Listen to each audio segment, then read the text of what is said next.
जब पढ़ते हैं सीटेट तो हम बात करते हैं सीडीपी। सीडीपी अपने आप में एक ऐसा एरिया है जो अगर मैं कहूं कि पूरा का पूरा आपका सीटेट सीडीपी है तो ये बात गलत नहीं होगी, क्योंकि अगर आप इसकी सीडीपी सीडीपी पढ़ लेते हैं तो भी आप पेपर में क्या हो जाते हैं, पास हो जाते हैं। क्यों? क्योंकि सीटेट की जो सीडीपी है उसमें आप देखेंगे कितने नंबर आते हैं, 30। फिर उसके बाद अगर मैथ में जाएंगे तो मैथ का जो भाई पेडागोजी है उसमें भी कितने दिखाएंगे, 15।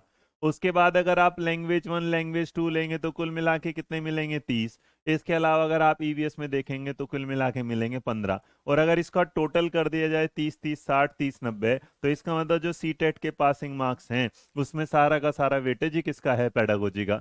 तो इस पेडागोजी को समझना, इस पेडागोजी को सोल्व करना, इस पेडागोजी के साथ मिलना। आप याद रखिएगा, teaching is not about theoretical part, teaching जो है वो सिर्फ और सिर्फ क्या है, प्रैक्टिकल पार्ट। और प्रैक्टिकल पार्ट के लिए प्रैक्टिकली आपको समय देना होता है, ना कि बस उसे रट जाना होता है। तो आप इसे रटिएगा ना, इसको आप समझिएगा। यहाँ जब आप चलते हैं तो एक एनालिसिस अगर आप करेंगे तो ये हमें पता है कि सीटेट का जो नंबर है वो कुल तो कितना होता है सीडीपी का, 30। लेकिन सीडीपी के 30 में 15, 5 और जो ये 10 का सिनेरियो है, ये बड़ा इंपॉर्टेंट वाला सिनेरियो बन जाता है।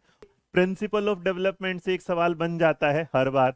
उसके अलावा influence of heredity and environment, ये ग्रोथ एंड डेवलपमेंट के अंदर आ जाता है, इसलिए मैंने 2 3 लिखा। सोशलाइजेशन एक बिल्कुल इजी सा सवाल आता है।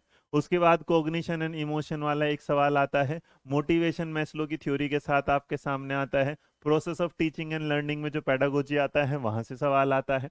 इंडिविजुअल डिफरेंसेस वाला जो अमंग लर्नर, वो एक सवाल आता है। उसके बाद जो सबसे मोस्ट इंपॉर्टेंट टॉपिक हो जाता है, असेसमेंट एंड इवेल्युएशन। अब असेसमेंट एंड इवेल्युएशन में सीसी से सवाल आता है। इसी में अब आप एंट्री कर चुके हैं एनईपी की, एनईपी से भी सवाल आना तय है।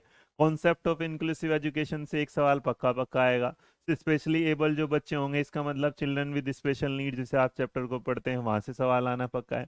लर्निंग की थ्योरी में आप 2 ही थ्योरी पढ़ते हैं, जिसमें आप पेवलो पढ़ते हैं और साथ में क्या पढ़ते हैं, स्किनर। इसके अलावा इसमें और ज़्यादा आपको पढ़ने की कोई ज़रूरत नहीं होती। आप रॉबर्ट गेने नहीं पढ़ते। आप इसके साथ साथ लर्निंग की थ्योरी में आप थॉर्नडाइक को ज़्यादा नहीं पढ़ते। थॉर्नडाइक का थोड़ा आप इंटेलिजेंस के डायमेंशंस में पढ़ लेंगे बाद में जाके।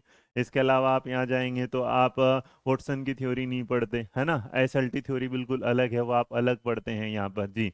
तो अगर इस वाली बैच के साथ पेपर 1 107 दो without any batch purchase sir, आपकी फ्री वीडियो से आया था, थैंक यू। हाँ श्वेता बेटा, पढ़ने वाला जो है वो पढ़ेगा कहीं से भी, मैं कहता हूँ जिसका बेस क्लियर हो जाएगा उसका सब कुछ क्लियर हो जाएगा। ठीक है। उसके बाद जो पेडागोजिकल इश्यूज हैं, जिसमें आप देखेंगे जेंडर से रिलेटेड एक सवाल आता है, डेवलपमेंट और उसके रिलेशन लर्निंग के साथ, और जो प्रैक्टिकल क्वेश्चन आते हैं वो 5 से 6। तो अगर आप अकॉर्डिंग टू सीटेट सिलेबस जो उनका वेबसाइट पर अवेलेबल है उसके हिसाब से पढ़ेंगे तो आपको तो कुछ भी नहीं पढ़ना, क्योंकि वो तो ये कहता है कि मेरे हिसाब से तो 4 5 टॉपिक पढ़ लो काम हो जाएगा। लेकिन जब पेपर आता है तो पेपर में बिल्कुल सवाल आते हैं अलग। क्यों आते हैं? क्योंकि वही सवाल आपके सब्जेक्ट पेडागोजी में आगे जाके जुड़ जाएंगे। तो मेरे बच्चे ये था।